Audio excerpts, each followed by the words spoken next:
El Capote, Nikolai Gogol. En el departamento, pero será mejor no nombrarlo. No hay gente más susceptible que los funcionarios, oficiales, oficinistas y en general todos los servidores públicos. En los tiempos que corren, cada particular considera que si se toca a su persona, se ofende al conjunto de la sociedad. Corre el rumor de que hace poco, un capitán de policía de no sé qué ciudad presentó un informe en el que exponía sin embragues que se estaba perdiendo el respeto a las leyes y que hasta su venerable título se pronunciaba sin ninguna consideración.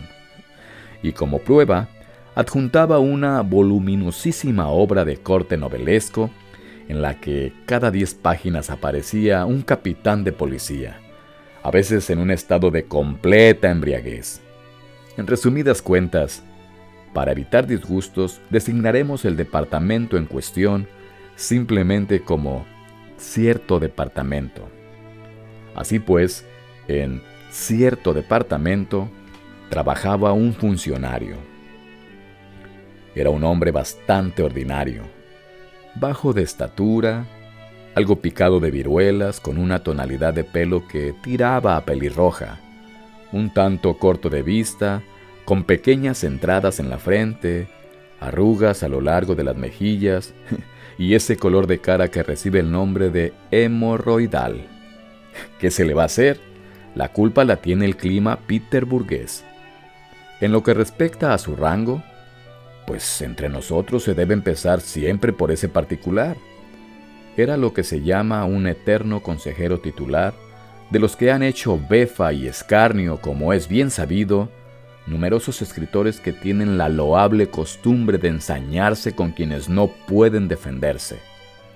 Se apellidaba Bashmakin, nombre que, como es evidente, proviene de Bashmak, zapato, pero no se sabe cuándo, en qué momento y de qué forma se produjo esa derivación.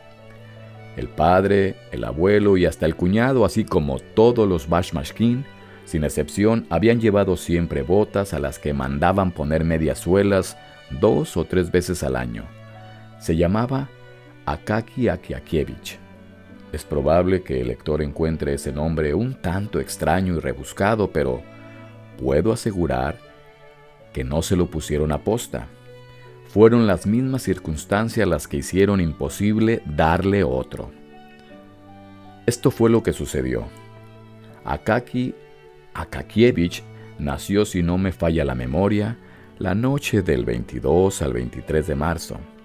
Su difunta madre, esposa de un funcionario y mujer de gran corazón, tomó las disposiciones oportunas para que su hijo fuera bautizado como era menester, desde la cama en que guardaba reposo situada enfrente de la puerta. Convocó a su diestra al padrino Iván Ivanovich Yeroshkin, hombre excelente, jefe de oficina en el Senado, y a la madrina Arina Semyonovna Belobriskova, casada con un agente de policía y mujer de raras virtudes. Ambos dieron a elegir a la parturienta entre esos 3 nombres: Mokia, Socia y el del mártir Josdasat. «De ninguna manera», se dijo la difunta. «Vaya unos nombres». Con intención de complacerla, abrieron el almanaque por otro lugar y leyeron estos otros 3 nombres: Trífili, Dula y Barajasi. «¡Qué castigo!», farfulló la madre. «¿De dónde habrán salido esos nombres? De verdad que no los he oído en mi vida. Baradat y Baruch todavía pueden pasar, pero Trífili y Barajasi». Volvieron otra página y se encontraron con Papsikaji y Baksisi. «Vaya, parece cosa del destino», dijo la madre. «En ese caso será mejor que lleve el nombre de su padre». Sí, Akaki se llamaba el padre, Akaki se llamará el hijo. Esa es la razón de que le pusieron Akaki Akakievich. Bautizaron al niño, que se pasó la ceremonia llorando y haciendo muecas, como si presintiera que un día sería consejero titular. En resumidas cuentas, así fue como sucedieron las cosas. Hemos sacado a colación esos detalles para que el lector se convenza de que todo lo dictó la necesidad y de que no habría sido posible darle otro nombre. Nadie recordaba cuándo y cómo entró en el departamento y quién lo había recomendado. Por más que cambiaran los directores y jefes de sección, él seguía en su puesto en idéntica actitud, ocupado de sus mismas tareas de copista, de modo que con el paso del tiempo la gente llegó a convencerse de que había venido al mundo de ese jaez con uniforme y entradas en la frente. En el departamento nadie le respetaba. Los ordenanzas no solo se levantaban a su paso, sino que prestaban tan poca atención como al vuelo de una mosca. Sus superiores le trataban con frialdad despótica. Cualquier ayudante de jefe de despacho le arrojaba los papeles debajo de la nariz, sin molestar en decirle siquiera «cópielos» o «aquí tiene un asunto de lo más interesante» o alguna otra fórmula de cortesía, como corresponde a empleados bien educados. Sin fijarse en la persona que se los entregaba, ni pararse a considerar si tenía derecho a encomendarle esa tarea, Akakievich se quedaba mirando un momento los papeles y a continuación se ponía manos a la obra. Los funcionarios jóvenes se burlaban de él y hacían bromas a su costa, dando rienda suelta a su ingenio oficinesco. Contaban en su presencia distintas historias que le concernían. Decían que su patrona, una anciana de 70 años, le pegaba. Le preguntaban cuándo se casaría con ella y arrojaban sobre su cabeza trocitos de papel, afirmando que eran copos de nieve. Pero Akaki Akakievich no decía ni palabra, como si delante de él no hubiera nadie. Ni siquiera conseguían distraerlo de sus ocupaciones, hasta el punto de que, a pesar de esas molestias, no cometía ni un solo error. Solo cuando las bromas iban demasiado lejos, cuando le daban un golpe en el codo y le impedían proseguir con su labor, exclamaba: «¡Dejadme! ¿Por qué me ofendéis?». Y había algo extraño en sus palabras y en el tono de voz en las que él pronunciaba, algo que inducía a la compasión. De suerte que un joven que acababa de ingresar en el servicio y que, siguiendo el ejemplo de sus compañeros, se había permitido gastarle una broma, se detuvo de pronto como petrificado. Desde entonces, todo pareció mudar y cambiar de aspecto a su alrededor. Una fuerza sobrenatural la apartó de sus compañeros, a quienes había considerado personas educadas y respetables. Y durante mucho tiempo, en los momentos de mayor alegría, se le aparecía la imagen de ese pequeño funcionario con entradas en la frente y oía sus penetrantes palabras: «¡Dejadme! ¡Dejadme! ¿Por qué me ofendéis?», en las que resonaban esas otras: «¡Soy tu hermano!». Entonces el desdichado joven se tapaba la cara con la mano. Y más de una vez, a lo largo de su vida, se estremeció al comprobar cuánta inhumanidad hay en el hombre, cuánta grosera ferocidad se oculta en los modales más refinados e irreprochables, incluso, Dios mío, en personas con fama de honradas y nobles. Resultaría difícil encontrar a otra persona tan apegada a su trabajo. Sería poco decir que atendía con celo sus obligaciones. No, lo hacía con amor. Esa labor de copia le ponía delante de los ojos un mundo fascinante y siempre distinto. En su rostro se reflejaba el placer que experimentaba. Tenía algunas letras favoritas y cuando se topaba con una de ellas no cabía en sí de gozo. Sonreía, parpadeaba, removía los labios como para ayudarse, de manera que casi podía leerse en su semblante cada letra que trazaba con su pluma. Si hubieran recompensado su celo como correspondía, probablemente habría acabado convirtiéndose, para su propia sorpresa, en consejero de Estado. Pero, como decían los guasones de sus compañeros, en lugar de lucir una condecoración en el ojal, había acabado con hemorroides. En cualquier caso, sería exagerado decir que nadie había reparado en sus méritos. Un director, hombre bondadoso, deseando premiarle por sus largos años de servicio, ordenó que le encomendasen alguna labor más importante que su acostumbrada tarea de copia. Se trataba de reelaborar un documento ya preparado y enviarlo a otro departamento. Lo único que tenía que hacer era cambiar el encabezamiento y pasar algunos verbos de la primera a la tercera persona. Pero le costó tanto trabajo que quedó empapado en sudor. Al final, después de mucho enjugarse la frente, terminó diciendo: no, es mejor que me den algo para copiar. Desde entonces no le encargaron otra cosa. Parecía como si fuera de esa labor no existiese nada para él en el mundo. No se preocupaba lo más mínimo en su indumentaria. Su uniforme ya no era verde, sino de una tonalidad entre rojiza y harinosa. Gastaba un cuello estrecho y bajo, de tal manera que el pescuezo, a pesar de que era corto, sobresalía y parecía inusitadamente largo, como el de esos gatos de escayola y cabeza flexible que portan por docenas esos pretendidos buhoneros extranjeros. Y siempre llevaba algo pegado a la levita, una brizna de heno o una hilacha.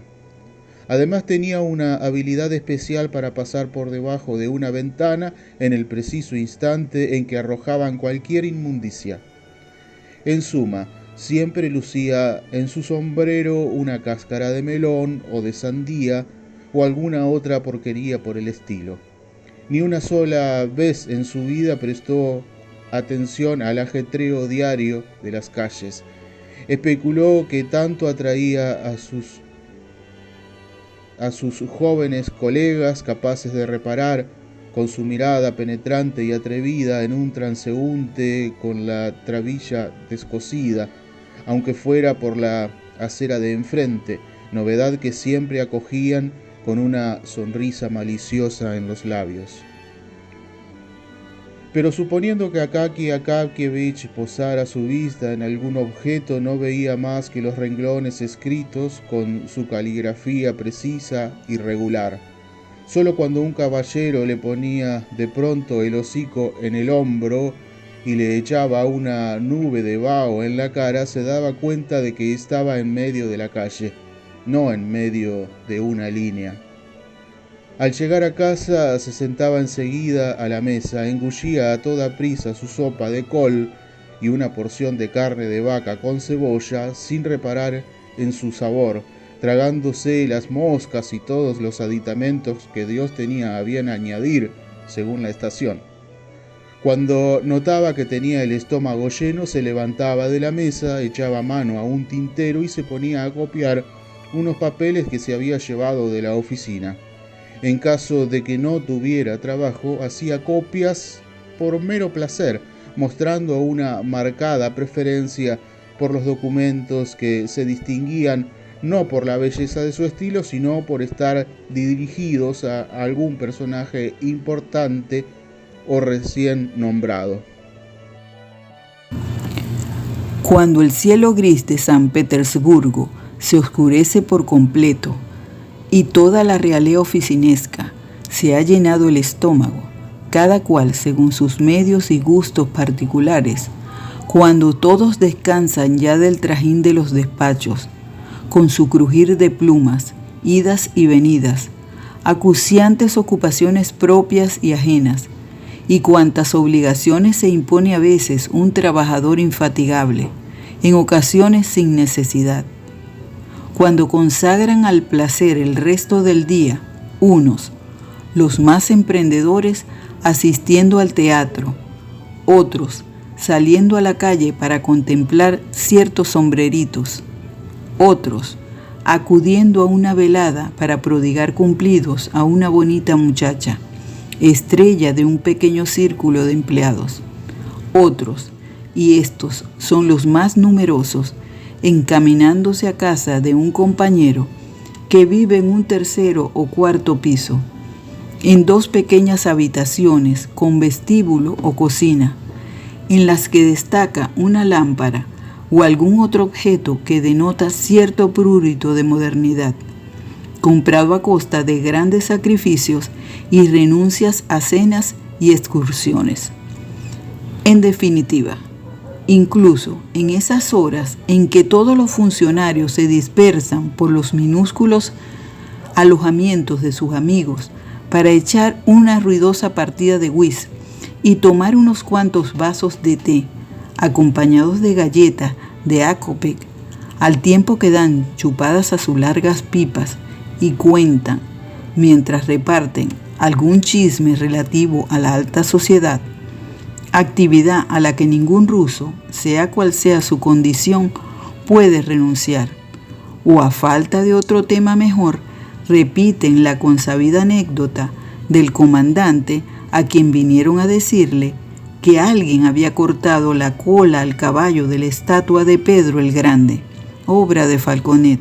En resumidas cuentas, incluso en sus horas en que todo el mundo procura divertirse, Akaki Akakievich no se permitía la menor distracción. Nadie podía afirmar que lo había visto nunca en una velada. Una vez, aplacado su deseo de escribir, se iba a la cama con una sonrisa en los labios, paladeando por anticipado las alegrías del día siguiente. ¿Qué documentos le confiaría Dios para que copiara? Así transcurría la pacífica existencia de un individuo que con un sueldo de 400 rublos al año se sentía satisfecho de su destino. Y es probable que hubiera alcanzado una edad provecta de no estar sembrado de toda suerte de calamidades, el camino no solo de los consejeros titulares, sino incluso de los consejeros secretos, efectivos, áulicos y de todo tipo, incluso de aquellos que no dan ni solicitan consejo de nadie. Un poderoso enemigo acecha en San Petersburgo a todas las personas que reciben más o menos un sueldo de 400 rublos anuales. Y ese enemigo no es otro que nuestras heladas septentrionales. Aunque por otro lado se dice que son muy buenas para la salud.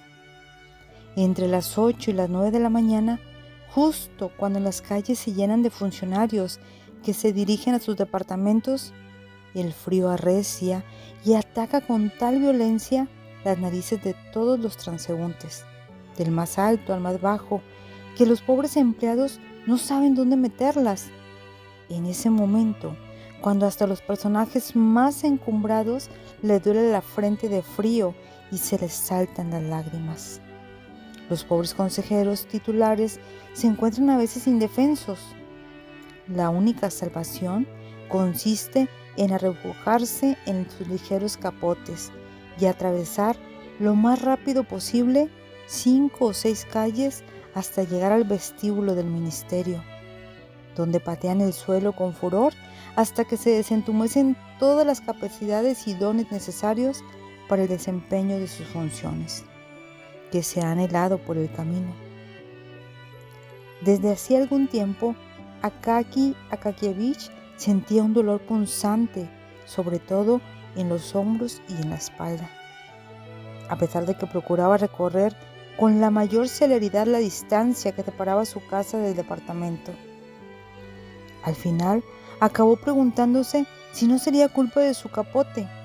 Al llegar a casa, lo examinó con mayor detenimiento, y descubrió que en 2 o 3 lugares, precisamente en la espalda y en los hombros, el paño se había vuelto no menos ligero que una gasa. Tan gastado estaba que se veía al trasluz. En cuanto al forro, apenas quedaban trazas. Conviene saber que el capote de Akaky Akakíevich también era objeto de las burlas de sus compañeros. Hasta le habían privado del noble nombre de capote y lo denominaban bata.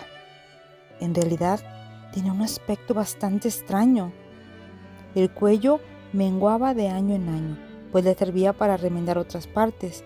Esos remiendos, que no hacían honor a la habilidad del sastre, daban a la prenda un aire tosco y desmañado. Haciéndose cargo de la situación, Akaky Akakíevich decidió llevar el capote a casa del sastre Petrovich, que vivía en un 4º piso interior.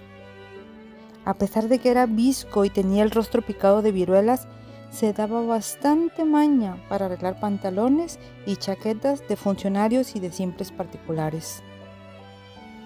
A condición, desde luego, de que estuviera sobrio y no anduviera dando vueltas en su cabeza a alguna otra empresa. En verdad, no habría mucho que decir de ese sastre, pero como se ha convertido ya en costumbre no dejar sin delinear el carácter de cualquier personaje de ficción, no queda otro remedio que ponernos manos a la obra con el Petrovich de Mars. Al principio, cuando era siervo de cierto señor, se llamaba Grigori, a secas. No se convirtió en Petrovich hasta que obtuvo la libertad y empezó a emborracharse. Primero en ocasión de fiestas señaladas, después en todas las que estaban marcadas con una cruz en el calendario. En ese particular seguía fiel a sus costumbres de sus abuelos. Por otro lado, cuando discutía con su mujer, la tachaba de frívola y alemana. Ya que hemos mencionado a su mujer, convendría dedicarle un par de palabras. Por desgracia, poca cosa se sabe de ella, a no ser que era la esposa de Petrovich y que para cubrirse la cabeza prefería servirse de una cofia en lugar de un pañuelo. Por lo visto, no podía presumir de belleza, como dejaba entrever ese detalle. Solo algún que otro soldado de la guardia le echaba una mirada por debajo de la copia cuando se cruzaba con ella, al tiempo que torcía el bigote y dejaba escapar una exclamación peculiar. Mientras subía por la escalera que conducía al piso de Petrovich, cuyos peldaños, en honor a la verdad, estaban llenos de inmundicias y charcos de agua sucia, e impregnados de ese olor espirituoso que da picor a los ojos y que, como es bien sabido, constituye un aditamento indispensable de todas las escaleras de servicio de las casas peterburguesas. Mientras subía por la escalera, pues, Akaky Akakíevich iba pensando en el precio que exigiría Petrovich y resolvió no ofrecerle más de 2 rublos. La puerta estaba abierta porque en la cocina estaban fritando pescado y se había levantado tal humareda que no se distinguía ni siquiera las cucarachas. Akaky Akakíevich atravesó la cocina sin que la mujer del sastre reparara en su presencia y entró en la habitación, donde encontró a Petrovich sentado en una ancha mesa de madera sin desbastar, con las piernas cruzadas a la manera de un bajá turco y los pies descalzos, como es costumbre entre los sastres cuando están trabajando. Lo primero que saltaba a la vista era el dedo pulgar, que Akaky Akakíevich conocía bien, cuya uña deformada era gruesa y dura como el caparazón de una tortuga. De su cuello pendía una madeja de seda e hilos y tenía en las rodillas una prenda vieja y desgarrada. Llevaba cosa de 3 minutos intentando enhebrar una aguja sin conseguirlo y echaba pestes de la oscuridad y del mismo hilo, farfullando en voz baja: «Acabarás entrando, maldito, ya me tienes harto, granuja». Akaky Akakíevich le disgustó entrar y encontrar a Petrovich tan enfadado. Prefería hacerle los encargos cuando estaba algo achispado, o por decirlo con palabras de su esposa, cuando ese demonio tuerto estaba como una cuba. En ese estado, Petrovich se mostraba complaciente, se avenía a rebajar el precio y hasta se deshacía en agradecimientos y reverencias. Cierto que más tarde se presentaba la mujer para quejarse de que su marido había aceptado un precio tan bajo porque estaba borracho. Pero bastaba con añadir una pieza de 10 copes para que el asunto quedara resuelto. Ahora, en cambio, Petrovich parecía sobrio y eso quería decir que se mostraría desabrido, intratable y dispuesto a exigir al diablo sabe qué precio. Akaki Akakievich se dio cuenta e hizo intención de hacer mutis por el foro, como suele decirse, pero ya era demasiado tarde. Petrovich le miraba fijamente con su único ojo y Akaki Akakievich dijo casi sin querer: «Buenos días, Petrovich». «Muy buenos los tenga también usted, caballero», respondió Petrovich, mirando de soslayo las manos de Akaki Akakievich para ver qué prenda le traía. «Pues bien, Petrovich, he venido a verte». Conviene aclarar que Akaki Akakievich expresaba las más de las veces por medio de adverbios, preposiciones e incluso partículas totalmente desprovistas de sentido. Si el asunto era muy embarazoso, tenía por costumbre dejar las frases a medias, así que a menudo empezaba su discurso con estas palabras: «Esto, en verdad, es de todo punto», y así se quedaba, sin preocuparse de la continuación, creyendo que lo había dicho todo.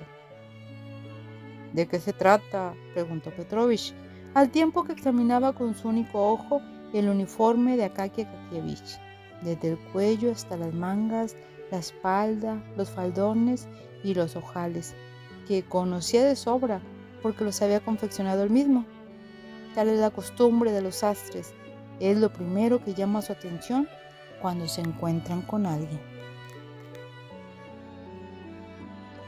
He venido a verte, Petrovich, por el capote. El caso es el que el paño, como ves, está casi como el primer día. Tiene tanto polvo que parece viejo, pero en realidad está nuevo. Solo una parte, ahí en la espalda, está algo gastada, y también un hombro, y un poco el otro. ¿Lo ves? Eso es todo. No es mucho trabajo. Petrovich tomó el capote, lo extendió sobre la mesa y lo inspeccionó durante largo rato. A continuación, sacudió la cabeza, alargó la mano en dirección a la ventana y cogió una tabaquera con el retrato de un general que no había manera de identificar, pues un rectángulo de papel reemplazaba lo que había sido el rostro, hundido de tanto apretar con el dedo. Tras aspirar una pulgarada de rapé, desplegó el capote en sus brazos y lo examinó al trasluz, y volvió a sacudir la cabeza. Luego lo puso del revés para echar un vistazo al forro y sacudió la cabeza por tercera vez. De nuevo levantó la tapadera con el retrato del general y el remiendo de papel. Se llenó de rapé la nariz y cerró la tabaquera. Se la guardó y a continuación dijo: No se puede arreglar. Está demasiado gastado. Al oír esas palabras, a Akaki Akakievich le dio un vuelco el corazón.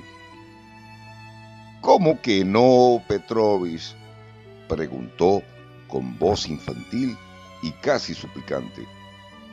Solo está un poco estropeado en los hombros. Seguro que tiene por ahí algún retal. Sí, siempre puede encontrarse un retal, respondió Petrovich.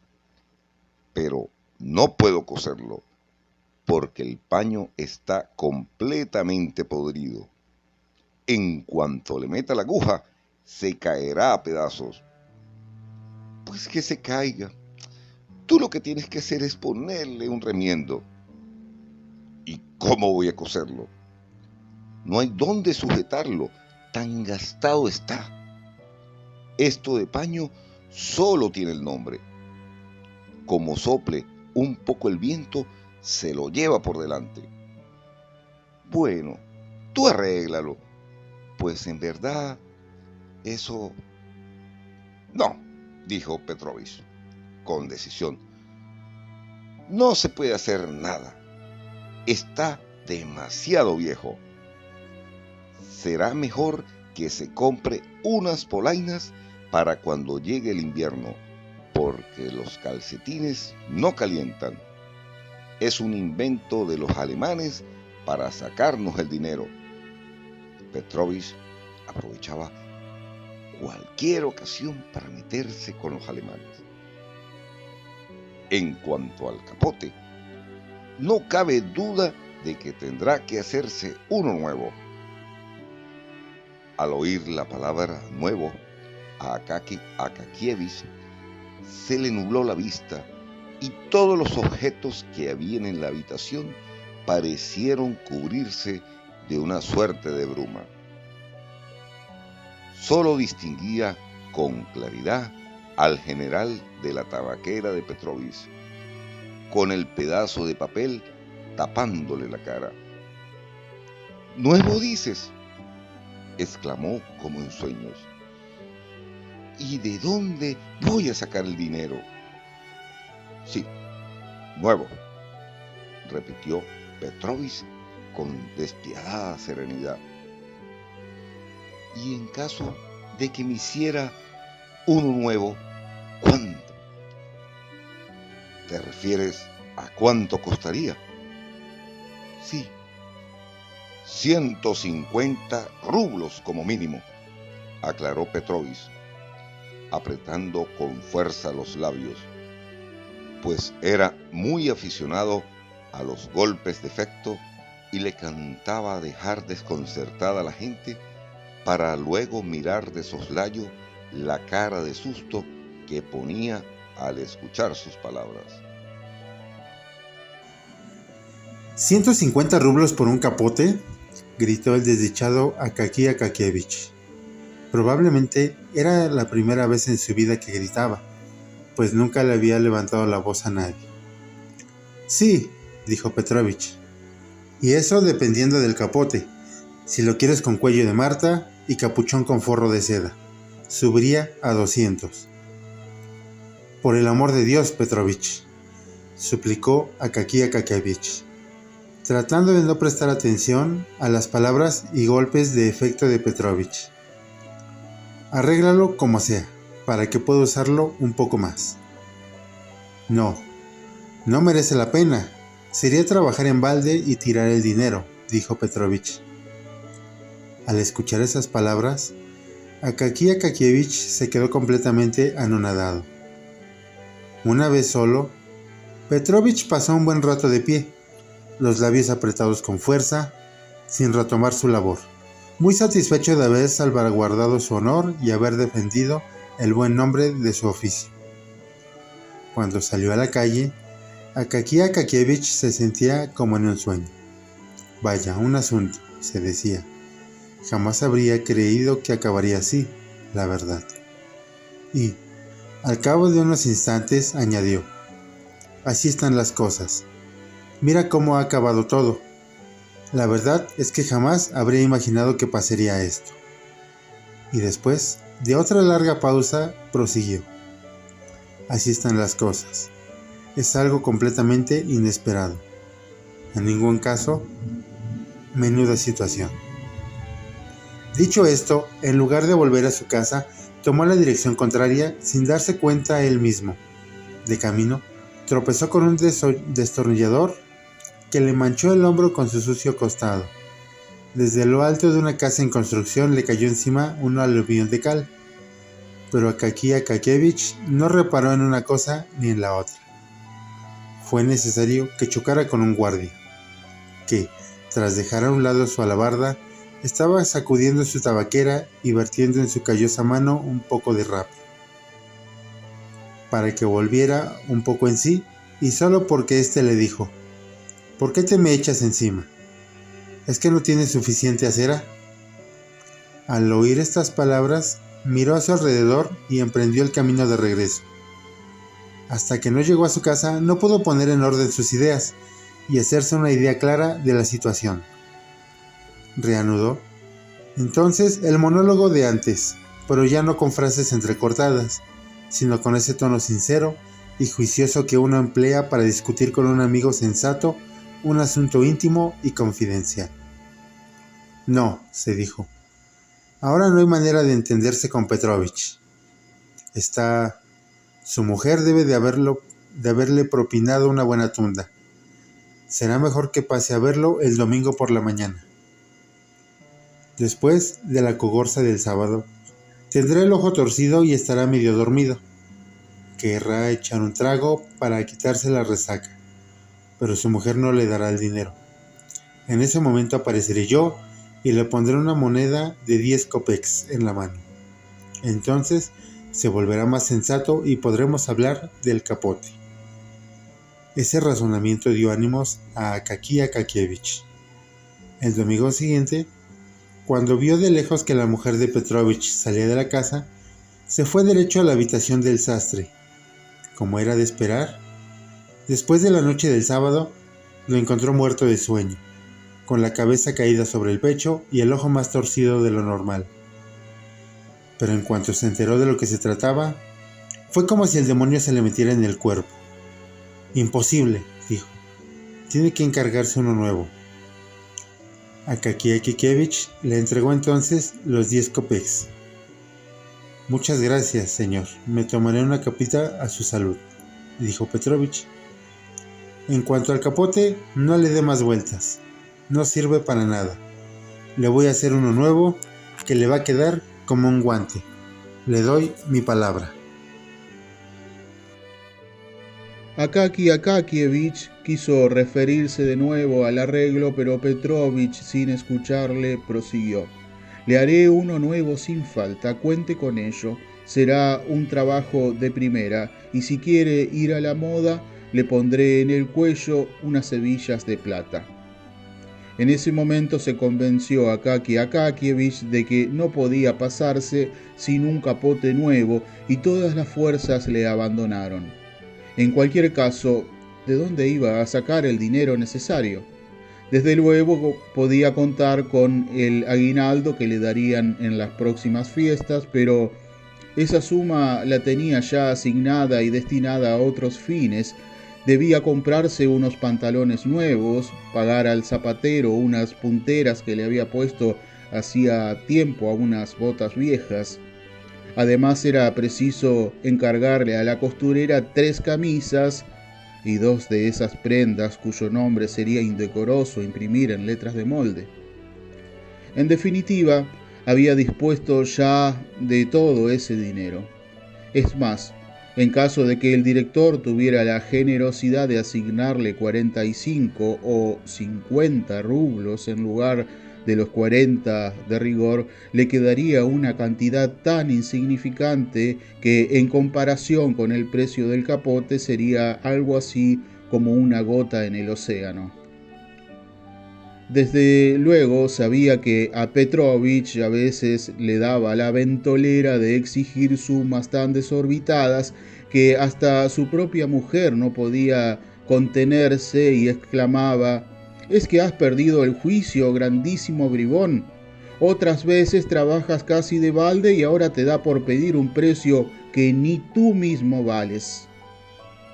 Akaky Akakievich estaba convencido de que Petrovich se contentaría con 80 rublos, pero la cuestión era de dónde sacarlos. Podía conseguir la mitad y tal vez hasta un poco más, pero ¿y el resto? No obstante, antes de proseguir debemos informar al lector de dónde procedía esa primera mitad. Cada vez que gastaba un rublo, Akaky Akakievich tenía la costumbre de guardar medio kopek en un cofrecillo cerrado con llave, en cuya tapa había practicado una ranura para introducir las monedas. Cada 6 meses procedía al recuento de las piezas de cobre acumuladas y las reemplazaba por otras de plata. Después de haber puesto en práctica ese sistema a lo largo de muchos años, había logrado reunir algo más de 40 rublos. Así pues, estaba en posesión de la mitad de la suma, pero ¿cómo procurarse la otra mitad? Después de darle muchas vueltas, Akaki Akakievich llegó a la conclusión de que debía reducir los gastos ordinarios, al menos durante un año, es decir, renunciar al té de la tarde, no encender velas por la noche y en caso de que tuviera que ocuparse de algún trabajo, pasar a la habitación de la patrona. También sería preciso caminar por adoquines y baldosas con el mayor cuidado y precaución, casi de puntillas, para no desgastar las suelas antes de tiempo, así como recurrir lo menos posible a los servicios de la lavandera y para evitar que se le ensuciara la ropa, quitársela nada más llegar a casa, poniéndose en su lugar una bata de fustán tan vieja que hasta el tiempo se había compadecido de ella. A decir verdad, al principio le resultó difícil habituarse a esas privaciones, pero con el paso del tiempo acabó resignándose y sobrellevando su suerte con dignidad. Hasta se habituó a pasarse sin cenar, aunque es verdad que no carecía de alimento espiritual, pues el pensamiento de su futuro capote no le abandonaba ni de día ni de noche. A partir de entonces su existencia pareció volverse más plena, como si se hubiera casado o gozara de la cercanía de otra persona, como si no estuviera solo, sino arropado por una compañera amable que hubiera decidido recorrer a su lado el camino de la vida, y esa compañera no era otra que el capote guateado con su sólido forro nuevecito.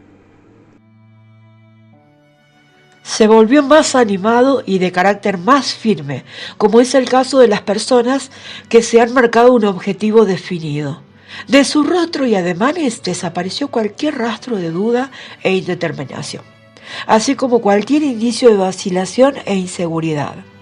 En ocasiones, un resplandor de fuego asomaba a sus ojos, y en su cabeza bullían los pensamientos más audaces y temerarios. ¿No sería una buena idea ponerle un cuello de Marta? Esas consideraciones por poco no le costaron algún descuido. Una vez casi cometió una falta al copiar un documento, y cuando se dio cuenta se persignó y estuvo a punto de exhalar un suspiro. Al menos una vez al mes iba a casa de Petrovich para hablar del capote y discutir dónde convenía adquirir el paño, qué color sería el más apropiado, qué precio había que ofrecer, y siempre volvía a casa un tanto preocupado, pero también satisfecho al considerar que llegaría un día en que comprarían todo el material y el sastre se pondría manos a la obra. El asunto fue más deprisa de lo esperado. En contra de sus previsiones, el director le asignó un aguinaldo no de 40 o 45 rublos, sino nada menos que de 60. Tal vez presintiera que Akaki Akakievich necesitaba un capote, o acaso fuera cosa del azar.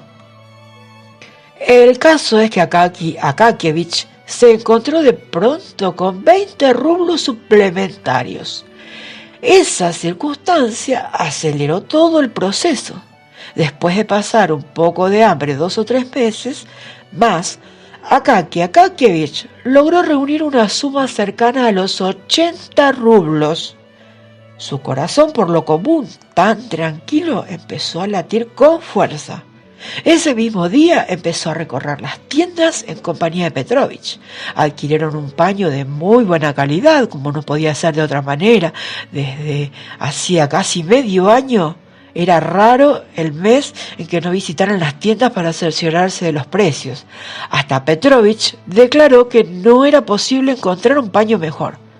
Para el forro tuvieron que contentarse con una pieza de calicó, pero tan firme y resistente que en opinión de Petrovich era incluso mejor que la seda, y de aspecto más lustroso y elegante. Renunciaron a la Marta, porque en verdad era muy cara, y en su lugar escogieron la mejor piel de gato que había en la tienda. De un pelaje tan fino, de lejos, pero pocos apreciarían la diferencia.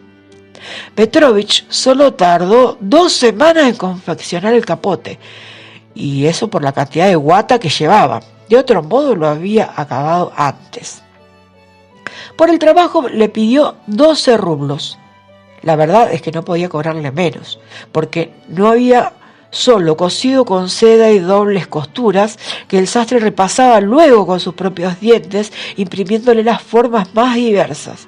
No podía precisar la fecha en que Petrovich le llegó el capote, pero esa jornada fue probablemente la más solemne en la vida de Akaki Akakievich. El sastre se presentó por la mañana, poco antes de que nuestro héroe tuviera que ir a la oficina, y no había podido elegir momento más oportuno, porque el ambiente era ya bastante fresco y amenazaba con empeorar. Petrovich apareció con el capote como corresponde a cualquier sastre que se precie, con una expresión de importancia, como Akaki Akakievich jamás le había visto. Parecía plenamente convencido de que había realizado una gran labor, así como súbitamente consciente del abismo que separa a los sastres que se ocupan solo de arreglos y forros de los que cosen prendas nuevas. Retiró el pañuelo en el que venía envuelto que acababa de entregarle a la lavandera, lo dobló, se lo guardó en el bolsillo para emplearlo en caso que fuera menester. Una vez descubierto el capote, se quedó mirándolo con orgullo y sosteniéndolo con ambas manos, se lo puso a Akaki Akakievich sobre los hombros con suma habilidad. Luego lo alisó, lo estiró por demás, se lo ajustó al cuerpo pero sin abrocharlo. Akaki Akakievich, que ya tenía sus años, quiso probárselo con las mangas. Petrovich le ayudó y resultó que también así le quedaba bien. En suma, el abrigo le sentaba de maravilla. Petrovich aprovechó la ocasión para manifestar que se lo había dejado tan barato por la simple razón de que su sastrería no tenía placa y estaba en una calle apartada, y también porque conocía a Akaki Akakievich desde hacía muchos años. En la avenida Nevsky le habían cobrado 75 rublos únicamente por el trabajo. Akaki Akakievich no quería discutir esa cuestión de Petrovich, pues le asustaban las desorbitadas cifras con las que el sastre aturullaba a sus clientes. Le pagó, le dio las gracias y a continuación se encaminó a la oficina ataviado con el capote nuevo. Petrovich salió tras él y, deteniéndose en medio de la calle, se quedó largo rato mirando el capote desde la distancia. Luego dobló en un tortuoso callejón y salió corriendo a la misma calle, unos pasos por delante de Akaki Akakievich, para contemplar el capote de una vez más. Esta vez desde el otro lado, es decir, de frente. En cuanto al propietario de la prenda, no cabía en sí de gozo. En ningún momento le abandonaba el pensamiento de que llevaba el capote nuevo sobre los hombros, y en su satisfacción era tan grande que hasta llegó a sonreír varias veces. Y razones no le faltaban, pues el capote le ofrecía 2 ventajas. Por un lado iba abrigado y por otro bien vestido. Sin apenas darse cuenta, se encontró de pronto ante la puerta de su departamento. Después de quitarse el capote en la portería, lo examinó de hito en hito y a continuación le rogó al conserje que tuviese especial cuidado. Al poco tiempo, sin que se sepa muy bien cómo, por la oficina corrió el rumor de que Akaki Akakievich tenía un capote nuevo y de que le había pasado a mejor vida. Al punto corrieron todos a la portería para contemplar la prenda. Las felicitaciones y parabienes fueron tan abrumadores que en un principio Akaki Akakievich sonrió después y se sintió hasta cohibido.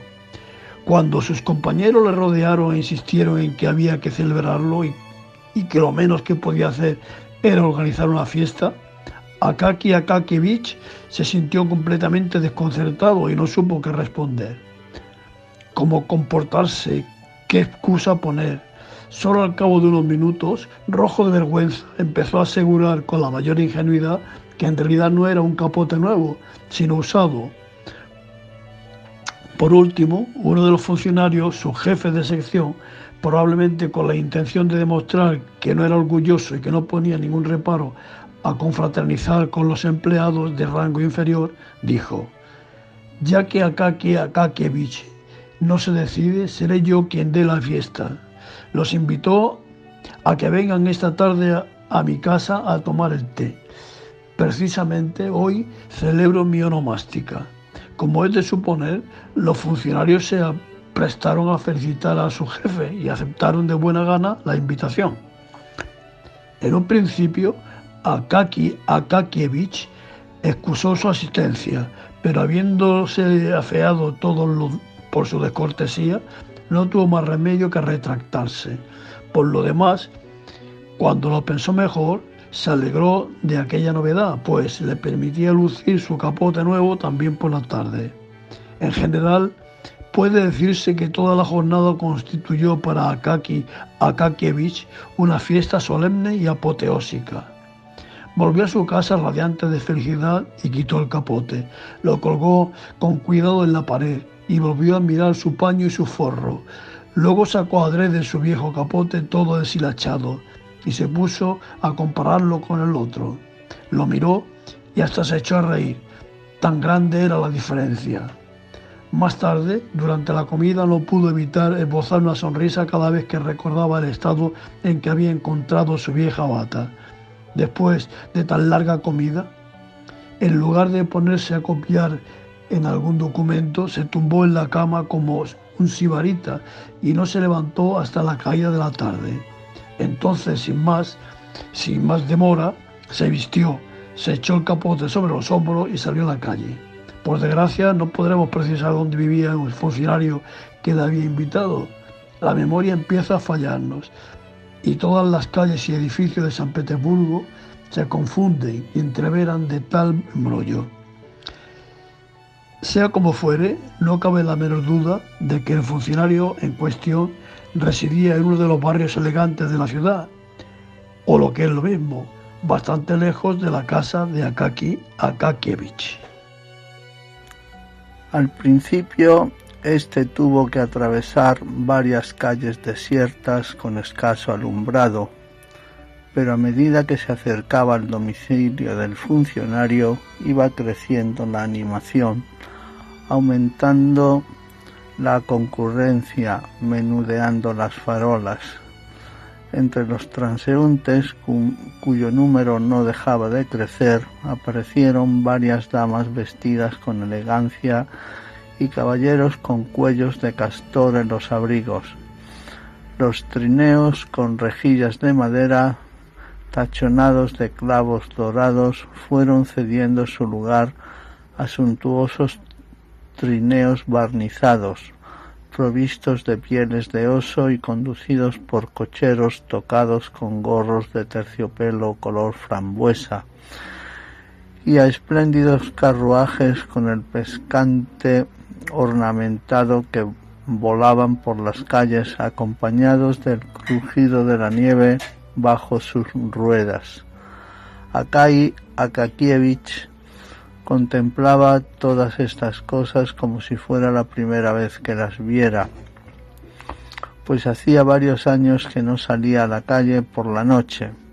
Lleno de curiosidad, se detuvo delante del escaparate iluminado de una tienda para observar un cuadro que representaba a una hermosa mujer que se quitaba el zapato, dejando al descubierto una pierna bien torneada, mientras en el umbral de la puerta que había detrás de ella asomaba la cabeza de un hombre con patillas y una cuidada perilla.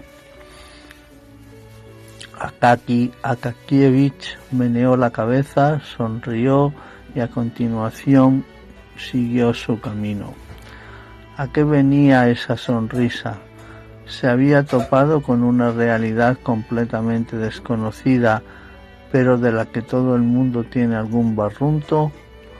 O tal vez se dijo, como tantos otros funcionarios: «Ah, estos franceses, ya se sabe, cuando se proponen alguna cosa no hay quien les pare». Cabe también la posibilidad de que no pensara en nada de eso. ¿Quién puede meterse en el alma de una persona y adivinar todo lo que se le pasa por la cabeza? Por fin llegó a la morada del subjefe de sección, que sin duda vivía a lo grande. Un farol iluminaba la escalera. El apartamento estaba en el segundo piso. Cuando entró en el recibidor, Akaki Akakievich vio en el suelo filas enteras de chanclos. Entre ellos, en medio de la habitación, borboteaba un samovar entre nubes de vapor.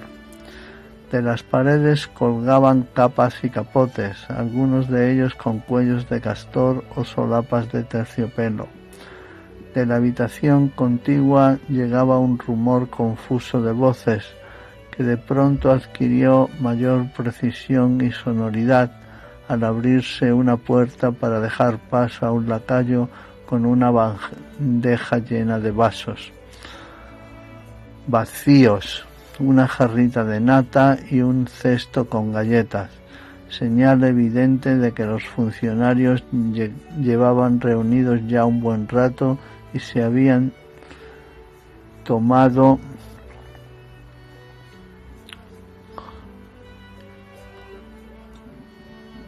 el primer vaso de té. Akaki Akakievich, después de colgar él mismo su capote, entró en la habitación. En ese momento desfilaron a un tiempo ante sus ojos las velas, los funcionarios, las pipas, las mesas de juego, mientras el barullo de las conversaciones que le llegaban de todos los rincones y el ruido de las sillas herían sus oídos. Presa de una gran confusión, se detuvo en medio de la estancia sin saber qué hacer.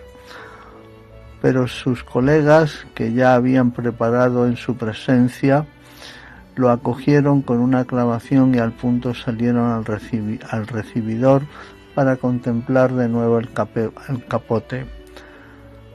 Akaki Akakievich estaba un tanto desconcertado, pero como era un hombre candoroso, no pudo por menos que alegrarse al ver cómo todos alababan la prenda. Luego, como es natural, se desentendieron de él y del capote y se acercaron a las mesas para jugar al twitch. Todo aquello, el ruido, las conversaciones, la muchedumbre, le dejó como aturdido. Sencillamente no sabía cómo comportarse, qué hacer con las manos, con los pies y con toda su figura. Por último acabó sentándose junto a los jugadores y se esforzó por seguir la partida, contemplando la cara tan pronto de uno como de otro, pero al poco rato le ganó el aburrimiento y empezó a bostezar, tanto más cuanto, según sus hábitos, debería llevar ya un buen rato en la cama. Quiso despedirse del anfitrión, pero no se lo permitieron, que se marchara, aduciendo que tenía que beberse sin falta una copa de champán para celebrar el estreno. Una hora más tarde servían la cena, compuesta de ensaladilla, ternera fría, empanada, pasteles y champán. Después de que le obligaron a beberse 2 copas, a Akaki Akakievich le pareció que todo cuanto le rodeaba adquiría un aire más risueño, pero en ningún caso llegó a olvidar que eran las 12 y que no cabía seguir demorando el regreso. Para evitar que el anfitrión le retuviera, salió a hurtadillas de la habitación. Buscó su capote en el recibidor, pero para gran disgusto suyo encontró tirado en el suelo. Lo sacudió, le quitó una una a una todas las motas de polvo, se lo puso, bajó por la escalera y salió a la calle aún iluminada. Algunos establecimientos de poca monta, esas tabernas frecuentadas por criados y gente de la misma ralea, estaban abiertos. Otros habían echado el cierre, pero la larga franja de luz que se filtraba por la rendija de la puerta testimoniaba que aún no se habían marchado todos los parroquianos. Probablemente sirvientas y criados seguían con sus charlas y chismorreos, mientras sus amos se preguntaban perplejos dónde se habrían metido. Akaki Akakievich se sentía tan alegre que en un determinado momento, sin que se sepa muy bien la razón, echó a correr detrás de una dama que pasó a su lado como un relámpago, contoneando de manera inusitada todo el cuerpo. Pero al cabo de un momento se detuvo y retomó su marcha cansina, sorprendido él mismo de ese impulso repentino. No tardaron en surgir ante él esas calles solitarias tan poco acogedoras de día y mucho menos de noche. Ahora se habían vuelto aún más lúgubres y desoladas. Empezaron a ralear los faroles encendidos. No cabía duda de que escatimaban el aceite. Aparecieron casas de madera, cercados. No se veía ni un alma. En las aceras solo centelleaba la nieve y las casuchas bajas y dormidas, con los postigos cerrados, se destacaban tristes y negras. Akaki Akakievich iba aproximándose a un punto donde la calle desembocaba en una plaza interminable, especie de pavoroso desierto. Las casas del extremo opuesto apenas se vislumbraban. A lo lejos, Dios sabe dónde, titilaba la lucecilla de una garita que parecía plantada en el fin del mundo. Al llegar a ese lugar, la alegría de Akaki Akakievich se esfumó por completo. Se internó en la plaza, no sin cierto temor involuntario, como si su corazón presintiera algún peligro. Se volvió, miró a uno y otro lado y tuvo la sensación de que un inmenso mar le rodeaba. No, será mejor que no mire, se dijo y prosiguió su camino con los ojos cerrados. Cuando los abrió, para comprobar si estaba ya cerca del final de la plaza, se encontró ante sus mismas narices a unos individuos bigotudos. Nada más podría decir de ellos porque en ese momento se le nubló la vista y su corazón se desbocó. «Ese capote es mío», dijo uno de ellos con voz atronadora, cogiéndole del cuello. Akaki Akakievich se disponía a pedir ayuda cuando otro blandió ante su boca un puño tan grueso como la cabeza de un funcionario, al tiempo que decía: «Ni se te ocurra gritar». Akaki Akakievich solo notó que le quitaban el capote y le propinaban un rodillazo que le hizo caer de espaldas en la nieve, donde quedó tendido sin conocimiento. Al cabo de unos instantes, cuando volvió en sí y se levantó, en el lugar ya no había nadie. El frío que sentía le recordó la falta del capote. Se puso a gritar, pero su voz por lo visto no llegaba al extremo de la plaza. Desesperado, sin dejar de dar alaridos, se echó a correr en dirección a la garita, a un lado de la cual un guardia apoyado en su alabarda parecía contemplarle con curiosidad. ¿Por qué diablos chillaba ese hombre y corría hacia él? Akaki Akakievich llegó con la lengua afuera y se puso a vocear que mientras él dormía, desentendiéndose de sus labores de vigilancia, desvalijaban a los transeúntes. El guardia le respondió que no había visto nada sospechoso, solo que dos individuos le habían parado en medio de la plaza, pero creyó que eran amigos suyos. Añadió que en lugar de injuriarlo en vano, más valdría que a la mañana siguiente fuera a ver al comisario, quien se encargaría de averiguar la identidad de la persona que le había robado el capote. Akaki Akakievich llegó a su casa en un estado lamentable.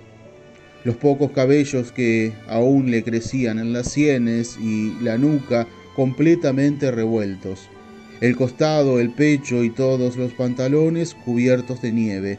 La vieja patrona, despertada por los tremendos golpes que su inquilino propinaba a la puerta, saltó apresuradamente de la cama y corrió a abrir, con una sola zapatilla puesta y una mano cerrando pudorosamente el camisón a la altura del pecho.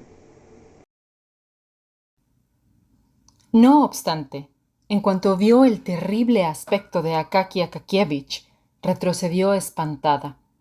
Y cuando éste le contó lo que le había sucedido, la mujer levantó los brazos al cielo y le aconsejó que fuera a ver directamente al comisario de distrito, pues el inspector de barrio le engañaría con toda clase de promesas y daría largas al asunto.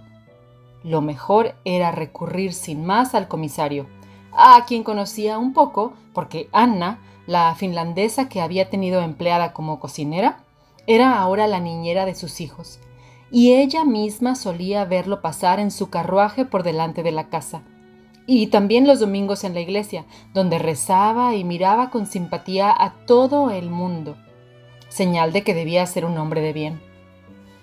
Una vez escuchadas esas razones, Akaki Akakievich se arrastró con aire triste hasta su habitación. Solo podría juzgar cómo pasó la noche quien sea capaz de ponerse en el lugar de su prójimo. A la mañana siguiente, a primera hora, fue a ver al comisario del distrito, pero le dijeron que estaba durmiendo. Volvió a las 10 y recibió idéntica respuesta. Y cuando pasó a las 11 le informaron de que había salido. Se presentó a la hora de la comida, pero los escribientes que estaban en el recibidor no quisieron dejarle pasar e insistieron en saber qué asunto le traía, qué deseaba y qué le había sucedido. Tanto le importunaron que Akaki Akakievich se resolvió a dar muestras de firmeza de carácter por primera vez en su vida y declaró de manera categórica que necesitaba ver en persona al comisario, que no tenían ningún derecho a impedirle el paso, que venía del ministerio para tratar un asunto oficial, que presentaría una queja contra ellos y les caería una buena. Los escribientes no se atrevieron a replicar a semejantes argumentos y uno de ellos fue a anunciarle. El comisario acogió de modo muy extraño la noticia del robo del capote. En lugar de prestar atención al meollo de la cuestión, empezó a preguntarle por qué volvía tan tarde a su domicilio y si no habría estado en una casa de mala reputación. De suerte que Akaki Akakievich se turbó sobremanera y salió del despacho sin saber si daría curso a su demanda. Ese día, por primera vez en su vida, no acudió a la oficina. La jornada siguiente se presentó todo pálido, ataviado con el viejo capote, cuyo aspecto era más lastimoso que nunca. El asunto del robo conmovió a muchos de sus compañeros, aunque no faltó alguno que aprovechó la ocasión para burlarse. Al punto decidieron hacer una colecta, pero no recaudaron apenas nada, pues los funcionarios habían gastado mucho en una suscripción para el retrato del director y un libro recomendado por el jefe de sección, que era amigo del autor. En suma, la cantidad reunida era insignificante. Uno de sus compañeros, movido por un sentimiento de compasión, decidió ayudarle al menos con un buen consejo y le dijo que no recurriera al inspector de barrio porque, aún suponiendo que quisiera hacer méritos ante sus superiores y acabara encontrando de algún modo el capote, la prenda quedaría en manos de la policía mientras no aportara pruebas de que le pertenecía. En consecuencia, lo mejor era acudir a un personaje importante, quien, después de dirigirse por carta y de viva voz a quien correspondiera, imprimiría un curso favorable al asunto. A falta de otra solución, Akaki Akakievich decidió recurrir a este personaje importante, cuyo cometido exacto y posición siguen siendo desconocidos hasta la fecha. Conviene saber que el personaje importante solo había alcanzado semejante calificativo en los últimos tiempos. Hasta entonces, había sido un individuo insignificante. Por lo demás, el puesto que ocupaba era bastante modesto en comparación con otros de mayor categoría. Pero siempre se encuentran personas que conceden valor a cosas que otros consideran irrelevantes. En cualquier caso, él recurriría a diversos medios para resaltar su importancia. Por ejemplo, cuando llegaba a su oficina, sus subordinados tenían que salir a la escalera para recibirle. Nadie debía tratar directamente con él, sino atenerse al más estricto orden jerárquico. El registrador colegiado debía pasar un informe al secretario provincial, el consejero provincial al consejero titular o a quien correspondiera. Y así hasta que el asunto llegaba a sus manos. Y es que en nuestra Santa Rusia el espíritu de emulación se ha adueñado de todas las conciencias. Cada cual se las da de jefe y remeda a su superior.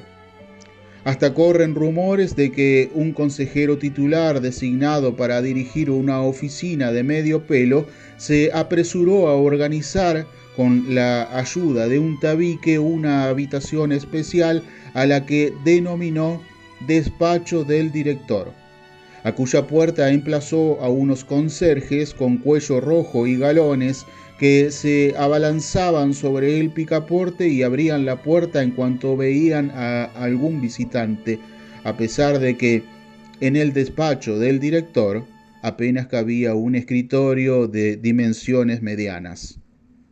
El personaje importante hacía gala de un comportamiento solemne y unos ademanes altaneros y era parco en palabras.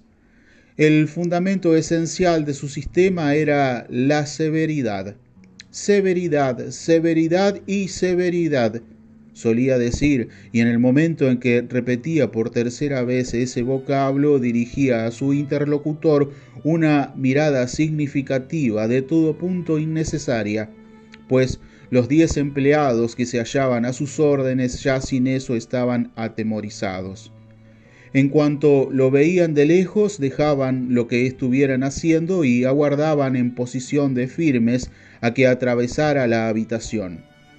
Cuando se dirigía a algunos de sus subordinados, empleaba siempre un tono severo y su discurso no solía pasar de estas 3 frases. ¿Cómo se atreve? ¿Sabe con quién está hablando? ¿Se da cuenta de quién está delante de usted? Por lo demás era un hombre bondadoso, amable con sus compañeros y servicial, pero el grado de general se le había subido a la cabeza. Desde el día que alcanzó ese rango se había sentido desconcertado, había perdido el rumbo y no había sabido cómo comportarse. Cuando trataba con personas de su misma posición se conducía como un hombre educado y correcto y en muchos aspectos nada tonto. Pero en cuanto se mezclaba con personas inferiores en rango, aunque solo fuera en un grado, perdía los papeles y llegaba a no abrir la boca. En verdad, su situación era digna de lástima, tanto más cuanto que él mismo se daba cuenta de que habría podido pasar el tiempo de una manera mucho más grata. En sus ojos se advertía a veces un deseo irreprimible de participar en una conversación interesante, de unirse a un grupo de personas, pero un pensamiento se lo impedía. ¿No sería ir demasiado lejos? ¿No sentaría el precedente de una familiaridad excesiva? ¿No estaría socavando su propia autoridad? Como consecuencia de esas reflexiones se sentía siempre apartado, sumido en un impenetrable silencio, quebrado solo de vez en cuando por algún vago monosílabo, hasta que acabó haciéndose acreedor al título de persona más aburrida del mundo. A ese personaje importante recurrió nuestro Akaki Akakievich y lo hizo en el momento más inoportuno y desfavorable, al menos para él, pues el personaje importante no podía soñar con una ocasión más propicia. Sentado en su despacho conversaba muy animado con un viejo conocido, compañero de juegos infantiles a quien hacía varios años que no veía. En eso le anunciaron que un tal Bashmakin deseaba hablar con él. ¿Quién es?, preguntó En tono desabrido, un funcionario le respondieron: «Ah, pues que espere, ahora no tengo tiempo», dijo el personaje importante. Llegados a este punto debemos aclarar que el personaje importante mentía como un bellaco. Tenía tiempo de sobra, hacía ya un buen rato que los dos amigos se habían dicho cuanto tenían que decirse y la conversación, interrumpida por prolongados silencios, se reducía a algunas frases sueltas acompañadas de palmaditas en las rodillas. «Así es, Iván Abramovich». En efecto, Stefan Varlamovich había ordenado que el funcionario aguardara en la antesala para demostrar a su amigo, retirado hacía mucho tiempo del servicio y establecido en el campo, cuánto debían esperar los empleados antes de recibir audiencia. Cuando esos dos señores hablaron cuanto quisieron, o mejor dicho, callaron cuanto quisieron, y acabaron de fumar sus cigarros, recostados en sus mullidos sillones de respaldo reciclable, el personaje importante pareció acordarse de pronto de que alguien estaba esperando y le dijo a su secretario, que apareció en la puerta con unos documentos en la mano: «Me parece que hay un funcionario ahí afuera, dígale que puede pasar». Al ver el aspecto humilde de Akaki Akakievich y su gastado uniforme, se volvió hacia él con ademán brusco. Hermosa casa, ubicada al sur de la ciudad, en una colonia muy tranquila, con ambiente familiar, rodeada de parques, escuelas, centro comercial, mercado y con vías primarias de comunicación, tales como Avenida División del Norte, Calzada de Tlalpan, muy cerca de Miguel Ángel de Quevedo, y con acceso a transporte público. Esta hermosa casa, con amplios espacios, cuenta también con una iluminación natural y una excelente ventilación distribuida en 2 niveles. En la planta baja encontraremos una amplia estancia con espacio para sala y comedor y con vista al jardín con fuente. Un estudio muy iluminado con luz natural y salida al estacionamiento.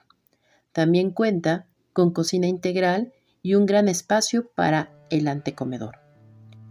En el primer nivel encontraremos 3 amplias recámaras, la principal con vestidor y baño, y también cuenta con un acceso a una agradable terraza. Las otras 2 recámaras comparten baño y además tienen un amplio e iluminado hall. Esta misma casa cuenta con un cuarto de servicio con un baño integrado completo ubicado en el área de la azotea. Ven con nosotros a conocerla, te va a encantar.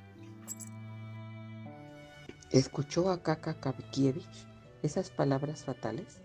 Y en caso de que las escuchara, ¿le causaron una fuerte impresión? ¿Se lamentó de su desdichada existencia? Nunca se sabrá, porque el delirio de la fiebre no le abandonó en ningún momento. Le asaltaban sin cesar visiones a cual más extraña.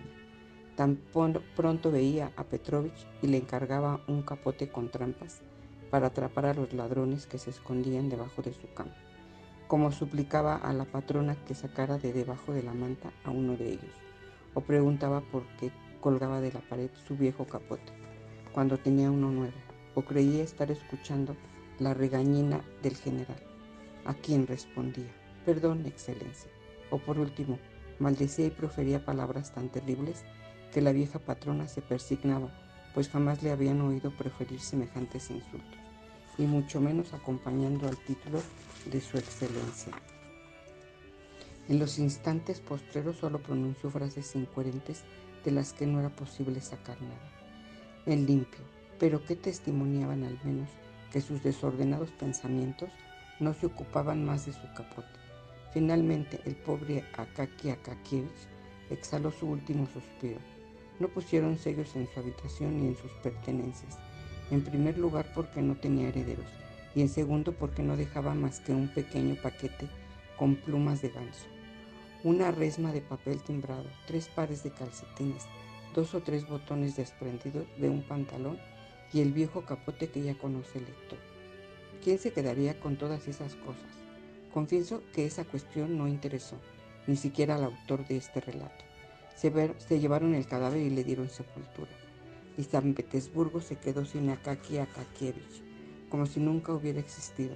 Desapareció para siempre ese ser a quien nadie defendió, por quien nadie profesó afecto ni mostró el menor interés. Ni siquiera despertó la curiosidad de los capitalistas, siempre dispuestos a clavar un alfiler a una simple mosca para observarla al microscopio. Un ser que había sobrellevado con resignación las burlas de sus compañeros de oficina y que había bajado a la tumba sin haber protagonizado ningún acto digno de mención. No obstante, gracias a ese capote, su desdichada vida se llenó de luz y de sentido por un instante. Si bien es verdad que ya en sus postrimerías, luego la desgracia, que no respeta siquiera a los reyes y poderosos de la tierra, se cebó con él. Unos días después de su muerte, un ujier del departamento se presentó en su casa para ordenarle que se reincorporara inmediatamente a su puesto de trabajo, pues así lo exigía el jefe, pero no pudo cumplir su misión y a la vuelta declaró que Akaki Akakievich no aparecería más por allí. ¿Por qué?, le preguntaron. ¿Por qué ha muerto?, respondió. Hace 4 días que lo enterraron. Así se enteraron en el departamento del fallecimiento de Akaki Akakievich. Al día siguiente ya tenía sustituto. El nuevo funcionario era bastante más alto y no trazaba las letras tan derechas, sino mucho más torcidas e inclinadas. Pero aquí no acaba la historia de Akaki Akakievich. ¿Quién iba a pensar que estaba destinado a llevar durante unos días una tormentosa vida de ultratumba, sin duda para compensar su anódida existencia? Pero así fue, en definitiva. Nuestro modesto relato, ya en su tramo final, adquiere de pronto, de manera inesperada, tintes fantásticos. Por San Petersburgo empezaron a correr rumores de que en los aledaños del puente Kalinkin y aún más lejos se aparecía por las noches un espectro vestido de funcionario, con el pretexto de que buscaba un capote robado. Arrancaba de los hombros de los transeúntes, sin respetar rangos ni títulos, todo tipo en una palabra, de toda clase de piel y pelo que el hombre emplea para protegerse del frío. Uno de sus antiguos colegas vio al respecto con sus propios ojos y reconoció al punto a Akaki Akakievich. No obstante, se llevó tal susto que echó a correr con todas sus fuerzas, de manera que no pudo examinarlo con detalle. Solo vio que lo amenazaba de lejos con el dedo. Arreciaron quejas de todas partes. Por lo visto, por culpa de ese robo indiscriminado de capotes, las espaldas y los hombros de los consejeros titulares y hasta los consejeros secretos estaban expuestos a graves resfriados. La policía recibió órdenes de capturar al espectro vivo o muerto y de castigarlo con la mayor severidad para que sirviera de ejemplo a otros. Y en una ocasión estuvieron a punto de conseguirlo.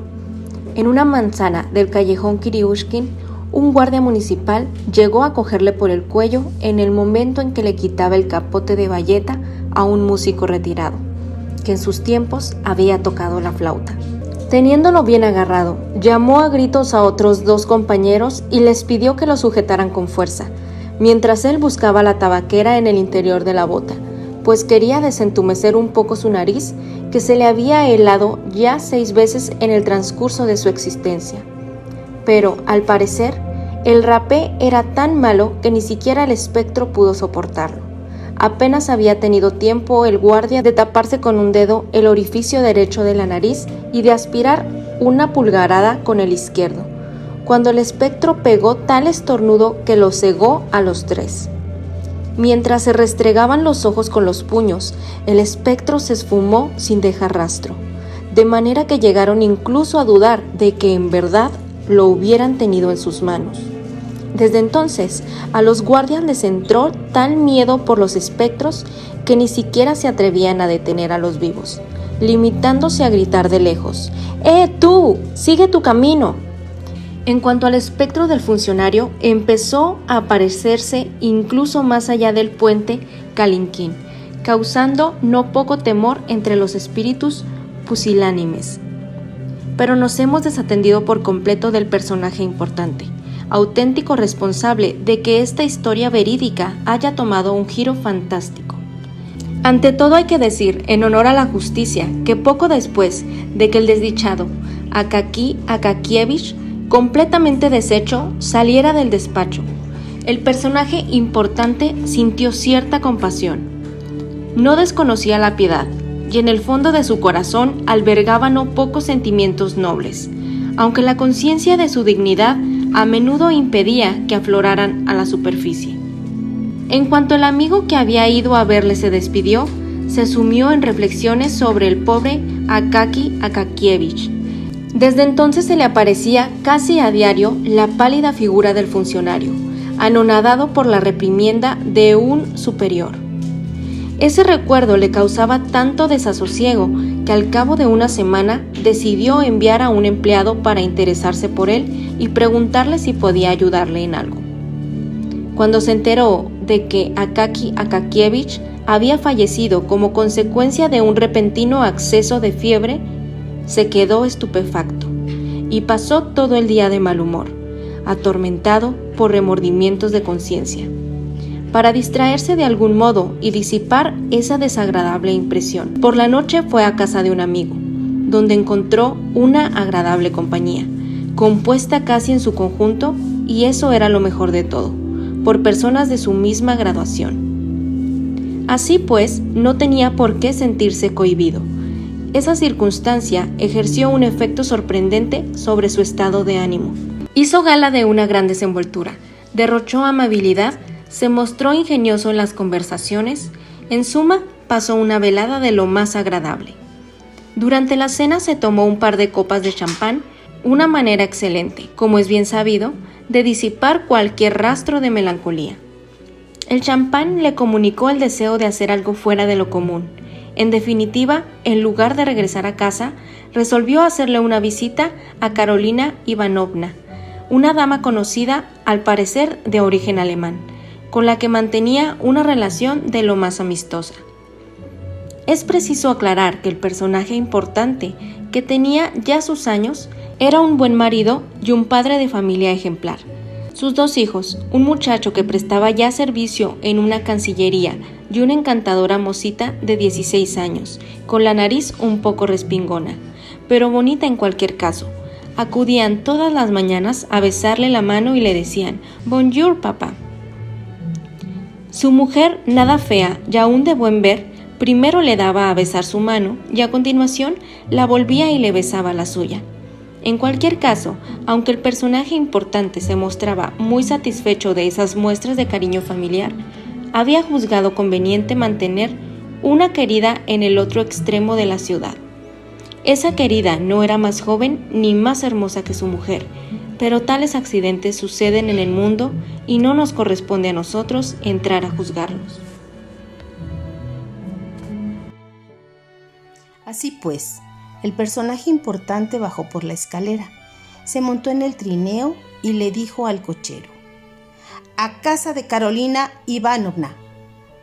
Bien arrebujado en su magnífico capote, se sumió en ese placentero estado de ánimo, el más deseable que un ruso puede imaginar, en el que sin pensar en nada concreto, distintas ideas, a cual más agradable, se agitan por sí solas en la cabeza sin que uno tenga que hacer ningún esfuerzo por buscarlas y perseguirlas.